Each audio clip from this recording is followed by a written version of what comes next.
नगर पाथर्डी मतदारसंघातील दिवंगत आमदार शिवाजी कर्डिले यांच्या निधनानंतर होऊ घातलेल्या पोटनिवडणुकीच्या पार्श्वभूमीवर 20 एप्रिल रोजी राहुरी शहरात भव्य सभा आयोजित करण्यात आली होती.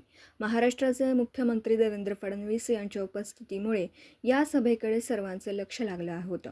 या सभेत भारतीय जनता पक्षाचे उमेदवार अक्षय कर्डिले मंचावर भाषणासाठी उभे राहिले आणि आपल्या वडिलांच्या आठवणींनी ते अक्षरशः भावुक झाले. अर्धवट थांबणारा आवाज, डोळ्यात दाटलेले अश्रू आणि जनतेवर असलेला विश्वास या सगळ्यांच्या मिश्रणातून त्यांनी मनाला भिडणारे भाषण केलं. अक्षय कर्डिले यांच्या भावनिक शब्दांनी केवळ जनता नव्हे तर मंचासमोर जनतेत बसलेल्या त्यांच्या पत्नी प्रियंकाताई अक्षय कर्डिले आणि बहिणी यांचाही हृदयाचा बांध फुटला. सर्वांसमोर त्या ढसाढसा रडू लागल्या. आपल्या पतीची वेदना, कुटुंबावर आलेले संकट आणि दिवंगत आमदारांची आठवण या सगळ्यांनी त्यांना अश्रू आवरले नाहीत.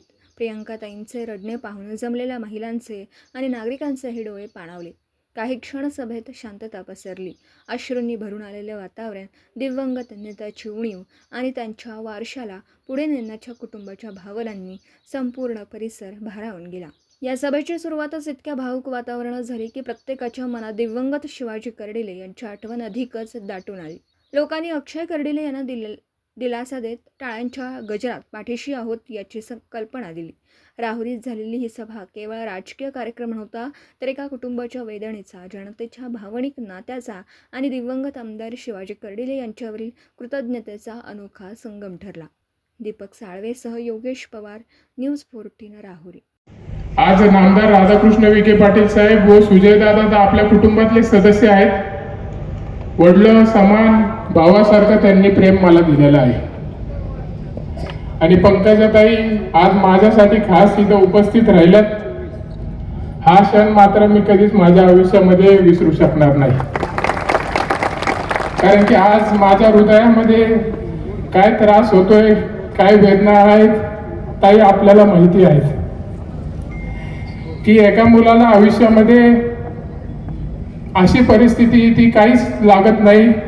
परमेश्वराला फक्त रोज झोपताना माणूस मुलगा एकच गोष्ट मागतो, माझे वडील मला परत मागे आणून दे.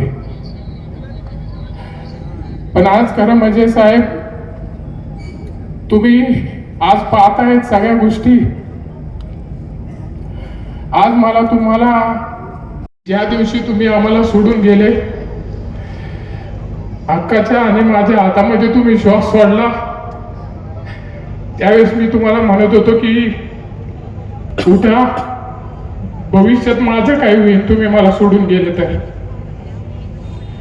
पण आज इथं माझं काय होईल हे तुम्ही 30 वर्षापासून करून ठेवलेलं होतं. आज जे छत्र माझ्या डोक्यावरून हरपलं, आज हे छत्र खरं म्हणजे तुम्ही 30 वर्ष माझ्या जीवनात माझ्यासाठी बांधत होते. म्हणून जेव्हा दुःखाचा पहाड माझ्या अंगावरती आला त्यावेळेस हे समोर बसलेल्या छत्राने दुःख माझ्यापर्यंत येऊन दिलेलं नाही. म्हणून मी आपल्याला विश्वास देतो, आपल्याला संपूर्ण व्यासपीठ मुख्यमंत्री साहेब आपल्यासोबत खंबीरपणे उभा आहेत. भविष्याच्या